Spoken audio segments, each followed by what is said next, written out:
আশিক, বাংলাদেশ এবং শ্রীলঙ্কার মধ্যকার ওয়ানডে এবং টেস্টে সিরিজ হেরেছে বাংলাদেশ। টি-20তে কেমন করতে পারে বাংলাদেশ, আর প্রথম ম্যাচের একাদশে কে কে সুযোগ পেতে পারেন, বিশেষ করে সাইফুদ্দিন সুযোগ পাবে কিনা একটু বিস্তারিত জানতে চাচ্ছি আপনার কাছে।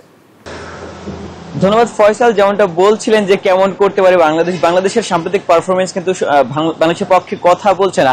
টি-20-র পারফরমেন্সের কথাও যদি বলি, সংযুক্ত আরব আমিরাতের বিপক্ষেও কিন্তু বাংলাদেশ দল হেরে গিয়েছিল। এরপর পাকিস্তানে গিয়েও বাংলাদেশ একটা ম্যাচও আসলে জিততে পারেনি।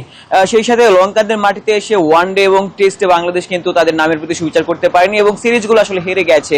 মাঠের পারফরমেন্সে টাইগারদের পক্ষে কথা বলছে না। এবং তবে লিটন কুমার দাস গতকাল যেমন প্রেস কনফারেন্সে বলছিলেন যে টি-20-র জায়গায় রয়েছে, সেখানটাতে বাংলাদেশ এর আগের সিরিজগুলোতে ভালো ক্রিকেট খেলেছে এবং লঙ্কানদের বিপক্ষেও বাংলাদেশের এই সুখ স্মৃতিটা রয়েছে।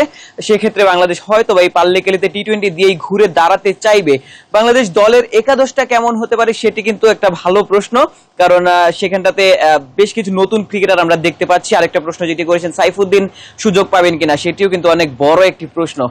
একাদশটা কেমন হতে পারে যদি জানাতে চাই, ওপেনার রয়েছেন তানজিদ তামিম এবং পারভেজ হোসেন ইমন। আগের সিরিজগুলোতে যারা ওপেন করেছেন সেখানটাতে পারভেজ ইমন কিন্তু সেঞ্চুরিও হাঁকিয়েছিলেন বেশ এক যুগ পরই। এবং ওয়ান ডাউন পজিশনটাতে ব্যাটিং করতে পারেন লিটন কুমার দাস, টু ডাউনে আসতে পারেন তাওহিদ হৃদয়।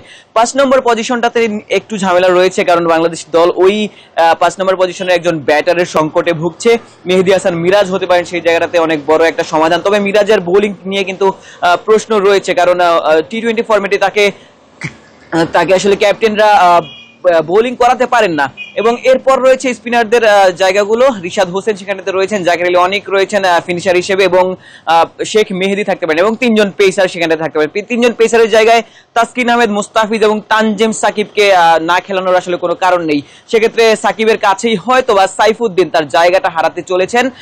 এর আগেও আসলে টি-20 বিশ্বকাপের আগে সাইফুদ্দিন সাকিবের কাছে জায়গা হারিয়েছিলেন। সাকিব এই মুহূর্তে বাংলাদেশ দলের একমাত্র অলরাউন্ডার, পেস বোলিং অলরাউন্ডার। তিনি খুব ভালো পারফরমেন্সও করছেন। তিনি হয়তো বা পাল্লে গেলেতে বাংলাদেশ দলের হয়ে একাদশে থাকবেন এবং সাইফুদ্দিনের অপেক্ষা হয়তো বা বাড়তে পারে। ফয়সাল, বান্ডেল থাকলে প্রতি সেনমানিতে টাকা বাঁচবে। বিকাশ সেনমানি বান্ডেল কিনে জিতুন প্রতি লেনদেনে।